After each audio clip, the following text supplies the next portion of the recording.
India news में आपका स्वागत है। मैं हूं आपके साथ हैदर सेठी और आइए खबरें दिखाते हैं सुपर फास्ट अंदाज में।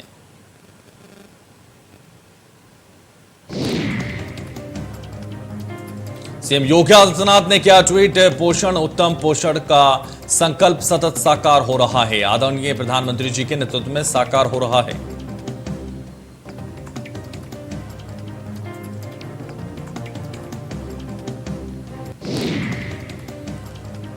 लखनऊ में सीएम योगी बंगाली हिंदुओं को दे चुके सौगात, 63 बंगाली परिवारों को दिए कृषि भूमि पट्टा। पूर्वी पाकिस्तान से विस्थापित हुए थे 63 परिवार।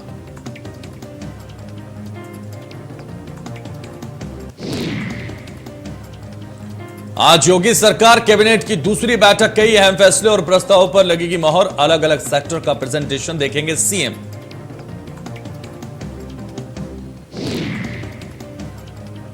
योगी सरकार ने लिया एक और बड़ा फैसला, सरकारी कर्मचारियों के लंच का समय किया निर्धारित। दोपहर 1 बजे से 1:30 बजे तक लंच टाइम, सुबह 9:30 से 6 बजे तक ऑफिस टाइम।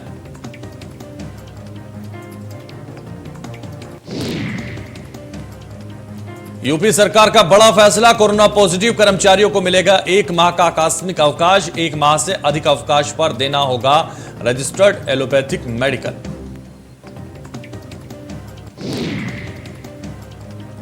प्रदेश में बिना अनुमति ना शोभा यात्रा निकलेगी और ना ही धार्मिक जुलूस। सीएम योगी ने दिया आदेश, शरारती पूर्ण बयानों पर होगा सख्त एक्शन।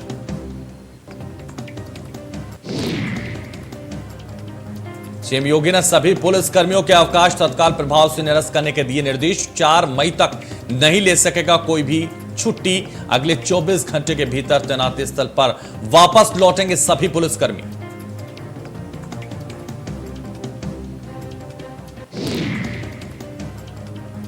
सीएम ने अधिकारियों के साथ की बैठक, कानून व्यवस्था को लेकर सीएम योगी ने दिए कड़े निर्देश। त्योहारों को लेकर पुलिस को अलर्ट रहने के दिए निर्देश।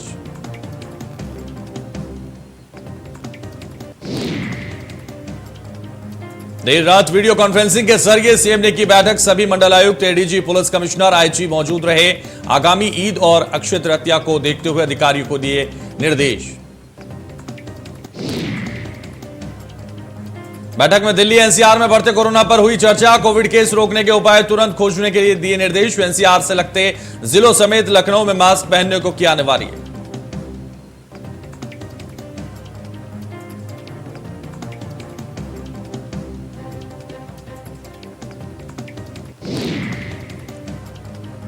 कोविड पॉजिटिव व्यक्ति के संपर्क में आने पर अधिकतम 21 दिन का मिलेगा आकस्मिक अवकाश। लक्षण विहीन कर्मचारियों और अधिकारियों को भी 1 माह का आकस्मिक अवकाश।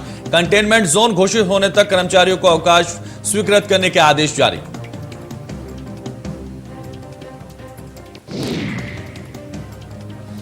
दिल्ली के तीनों नगर निगम के एकीकरण के प्रस्ताव पर राष्ट्रपति की मोहर लग गई। संसद के दोनों सदनों से विधेयक के पारित होने के बाद अब राष्ट्रपति रामनाथ कोविंद ने भी कानून को मंजूरी दे दी है।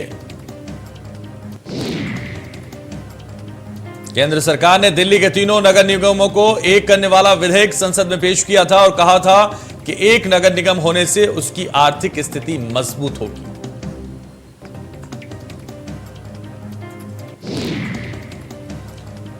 पीएम मोदी के गुजरात दौरे का आज दूसरा दिन, जहां बनासकांठा के दियोदर में बनास डेयरी संकुल में कई विकास परियोजनाओं की आधारशिला रखी जाएगी। वहीं गुजरात के जामनगर में PM Modi WHO global centre for traditional medicine की आधारशिला रखेंगे।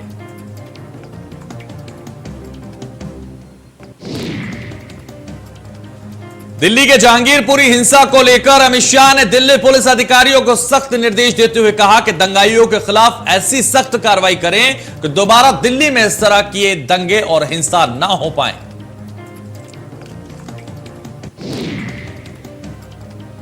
केंद्रीय गृह मंत्री अमित शाह ने दिल्ली पुलिस कमिश्नर को सख्त निर्देश देते हुए कहा कि दोबारा दिल्ली में इस तरह की घटना ना हो पाए, इसके लिए जो भी जरूरी कदम हैं वो जरूर उठाए जाएं।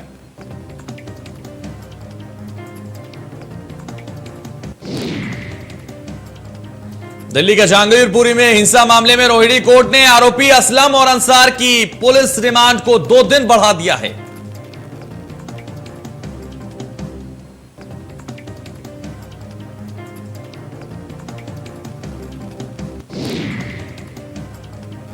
दिल्ली के जहांगीरपुरी में हुई हिंसा के मामले में पुलिस ने सोनू चिकना को गिरफ्तार कर लिया। सोनू चिकना की गिरफ्तारी के बाद गिरफ्तार किए गए आरोपियों की संख्या बढ़कर 24 पहुंच गई।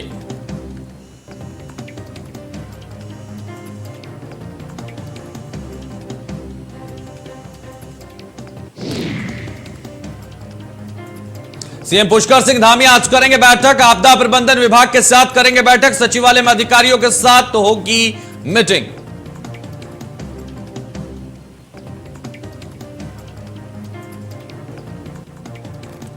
पूर्व एसएसपी मंजिल सैनी की बड़ी मुश्किलें। सीबीआई ने मंजिल सैनी को लापरवाही का पाया दोषी। सीबीआई ने राज्य सरकार से कार्रवाई करने की सिफारिश की।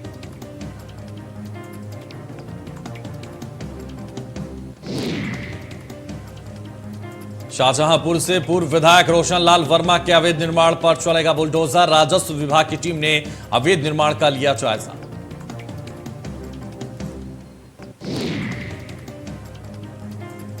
कार्रवाई के डर से पूर्व विधायक ने सीएम योगी की जमकर तारीफ की। आपको बता दें, बीजेपी छोड़ सपा में शामिल हुए रोशन लाल वर्मा बिल्डिंग और प्लॉट की जांच और नाप के लिए राजस्व विभाग दल बल के साथ पहुंची शाहजहांपुर पुलिस।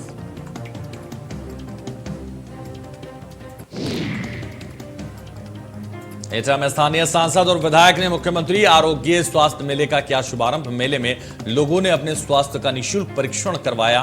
सरकारी विभागों ने मेलों में लगाए गए अपने विभाग के स्टॉल लगाकर सरकारी योजनाओं की जानकारी दी।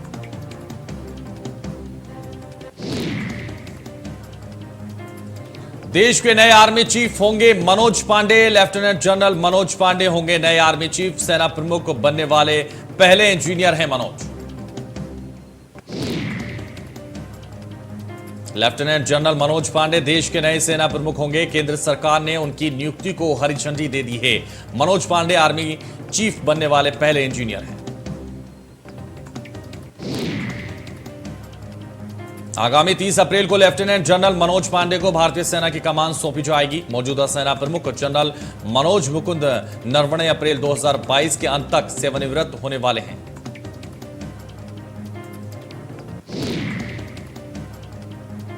इंडिया न्यूज की खबर का हुआ बड़ा असर। सपा नेत्री रुबीना खानम के विरुद्ध मुकदमा हुआ दर्ज। लाउड स्पीकर को लेकर रुबीना खानम ने दिया था विवादित बयान।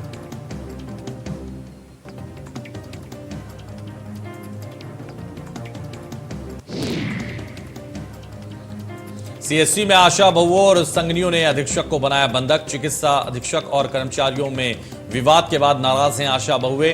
घंटों तक किया प्रदर्शन। प्रदर्शन कर रही दर्जनों आशा बहुओं और आशा संगनियों ने अधीक्षक पूजा जायसवाल के खिलाफ जमकर नारेबाजी की। मौके पर पहुंचे अधिकारियों ने आशा संगनी को समझा बुझा कर किया शांत।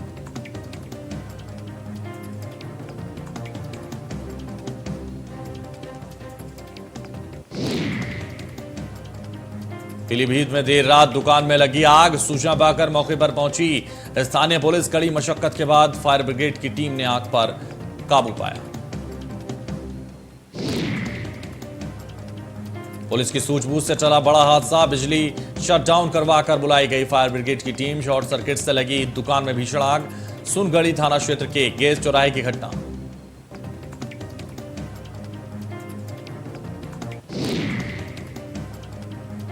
कानपुर में कॉटन फैक्ट्री में लगी आग से लाखों का माल जलकर खाक। शॉर्ट सर्किट बनी आग लगने की वजह। बिना मानक आवासीय इलाके में चल रही थी कॉटन फैक्ट्री।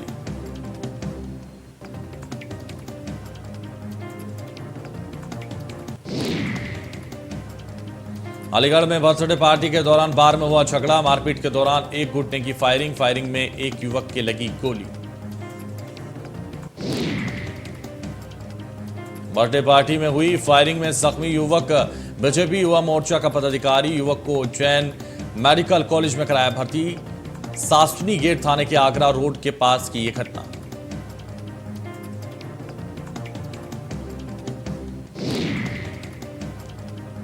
देवरिया में बस और बोलेरो की हुई जोरदार टक्कर। हादसे में 6 लोगों की मौत, 5 लोग गंभीर रूप से घायल। घायलों को जिला अस्पताल में कराया गया भर्ती।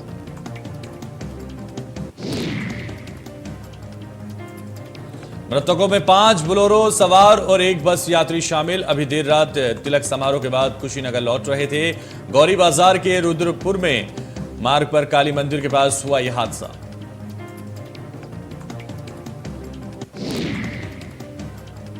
छर्रा अड्डा पुल के नीचे पुलिस ने एक गुमटी पर चलाया बुलडोजर। शराब ठेके के बराबर बनी गुमटी शराब पीने का बना था अवैध ठिकाना। सूचना मिलने पर पुलिस ने की कार्रवाई।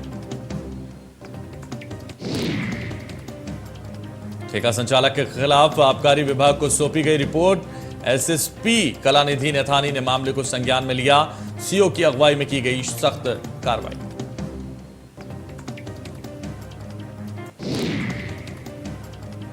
कानपुर के सेंट्रल बैंक की मुख्य शाखा के लॉकर से लाखों रुपए की हुई चोरी। बैंक की लॉकर धारक महिला ने 45 से 50 लाख रुपए की चोरी की पुलिस में रिपोर्ट दर्ज कराई। घटना के बाद घबराए बाकी लॉकर धारक पहुंचे बैंक। इस वक्त की बड़ी खबर का रुख करते हैं। आपको बताते हैं इस वक्त बड़ी खबर आ रही है। यूपी में विश्वविद्यालयों में बायोमेट्रिक हाजिरी अनिवार्य हो गई है। गवर्नर आनंदीबेन पटेल ने जारी किया आदेश। सभी राज्य विश्वविद्यालय के कुलपतियों को निर्देश दिए गए हैं। राज्य में विश्वविद्यालय में बायोमेट्रिक मशीन लगाने के निर्देश दे दिए गए हैं। 20 मई तक सभी विश्वविद्यालयों में बायोमेट्रिक मशीन लगेगी। विश्वविद्यालयों में बायोमेट्रिक हाजिरी अनिवार्य कर दी गई है। गवर्नर आनंदीबेन पटेल ने जारी किया आदेश। तो सभी राज्य विश्वविद्यालय के कुलपतियों को निर्देश दिए गए हैं। राज्य विश्वविद्यालय में बायोमेट्रिक मशीन लगाने के निर्देश दिए गए हैं। 20 मई तक सभी यूनिवर्सिटी में लागू करने का निर्देश दिया गया है। तो विश्वविद्यालयों में बायोमेट्रिक हाजिरी अनिवार्य। गवर्नर आनंदीबेन पटेल ने जारी किया आदेश। तो उत्तर प्रदेश की राज्यपाल आनंदीबेन पटेल ने सभी राज्य विश्वविद्यालयों के कुलपतियों को निर्देश दिए हैं कि राज्य में विश्वविद्यालय में बायोमेट्रिक मशीन लगाई जाए। 20 मई तक सभी यूनिवर्सिटी में लागू करने का निर्देश दिया गया है। तो यूपी में विश्वविद्यालयों में बायोमेट्रिक हाजिरी अनिवार्य कर दी गई है और गवर्नर आनंदीबेन पटेल ने जारी किया आदेश। सभी राज्य विश्वविद्यालय के कुलपतियों को निर्देश दिए गए हैं। राज्य विश्वविद्यालय में बायोमेट्रिक मशीन लगाने के निर्देश दिए गए हैं। 20 मई तक सभी यूनिवर्सिटी में लागू करने का निर्देश।